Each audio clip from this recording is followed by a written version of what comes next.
আসসালামু আলাইকুম দর্শক, সবাই কেমন আছেন? আশা করছি সবাই ভালো আছেন। আমি ফয়সাল, নতুন একটা ভিডিওতে আপনাদের সবাইকে স্বাগতম। আমি এখন চলে এসেছি একজন ভাইয়ের সবজির খামারে অথবা সবজি খেতে।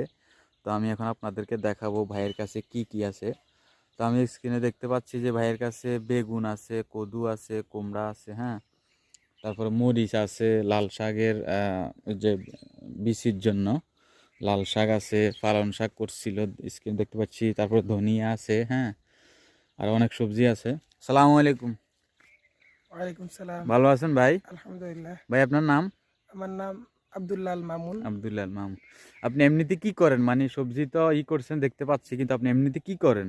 আমি এমনিতে একটা শিক্ষকতা করেন? মাদ্রাসায় শিক্ষকতা করি, জি। চন্দ্রদ্বীপ রহমানিয়া দারুল কোরআন মাদ্রাসায়। আচ্ছা আচ্ছা আর পাশাপাশি একটা সংগঠনের আছি উপজেলা সভাপতির দায়িত্বে। আচ্ছা আর আচ্ছা একটা এর পাশাপাশি একটা খামার করতেছি এবং কৃষি আচ্ছা করতেছি। দেখেন, আচ্ছা। বাংলাদেশে কৃষি ক্ষেত্রে অনেক কৃষিরা দেশের জন্য অনেক উন্নত করে, কিন্তু জি জি, এই ক্ষেত্রে তাদের মূল্যায়ন থাকে না। অবশ্যই। হার ক্ষেত্রে মূল্যায়ন থাকে না। জি জি, আমরা যুব সমাজ মানে মানুষ মানুষকে দাম দেয় না আর কি। হ্যাঁ, হ্যাঁ, দাম দেয় না এই ক্ষেত্রে। হুম কিন্তু কৃষি ক্ষেত্রে অনেক লাভবান হওয়া যায়। কিন্তু এই ক্ষেত্রে মানুষও লাভবান হয়, রাষ্ট্র লাভবান হয়। হুম। কিন্তু এই ক্ষেত্রে কার মূল্য থাকে না? কৃষকের মূল্য থাকে না। জি। আমরা যারা আছি তারা কৃষককে মূল্য দিব, তাকে সম্মান করব। তার মাধ্যমে আমরা আ এই খাদ্যগুলা সংগ্রহ করি আল্লাহর পক্ষ থেকে। আসসালামু আচ্ছা আলাইকুম। আচ্ছা, আপনার এখানে কি কি আছে? মানে সবজির ভিতরে কি কি আমার আছে? এখানে কুমড়া, কদু শাক, কুমড়া কুমড়া আছে, শাক, কদু আছে। বেগুন আছে, বিটে বেগুন, দেশি বেগুন, আচ্ছা। তারপরে মরিচ। মরিচ, হুম। অ্যা ক্যাপসিকাম, পালং শাকও পালং করছিলেন, শাক, ধনিয়া তো করছিলেন ধনিয়া, দেখতে পাচ্ছি। আবার এগুলো কি পেঁয়াজ, পেঁয়াজ? এগুলো পেঁয়াজ না? পেঁয়াজের চারা আছে। এই যে দেখেন দর্শক, সুন্দর একটা কুমড়া, মাশাআল্লাহ। এরপর এখানে আছে পেঁয়াজের চারা রোপণ করছিল উনি। এগুলো হচ্ছে পেঁয়াজের চারা আর কি।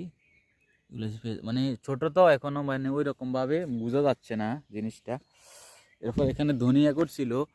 ধনিয়াগুলো হয়তো বা একটু সার অথবা পানি একটু কম হয়েছে আমার মনে হয়। যাই হোক, এগুলো হচ্ছে লাল শাকের ওই যে বিচির জন্য হয়তো বা উনি সংরক্ষণ করতেছে। এরপর এগুলো হচ্ছে আমাদের এদিকে হলুদ শাক বলে আর কি, পুঁই শাকও বলে।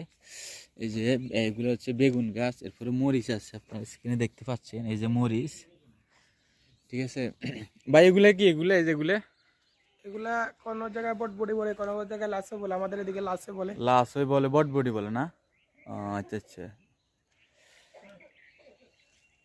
তো এমনি কি আপনি যে বেগুন ক্ষেত করছিলেন, বেগুন কি মানে বিক্রি করছেন? আলহামদুলিল্লাহ, বেগুন প্রায় ৪,০০০ টাকার মতন বিক্রি করছি। ৪,০০০ আল্লাহর টাকার শুকর, মতো বিক্রি আলহামদুলিল্লাহ। করছেন। এখন কি বিক্রির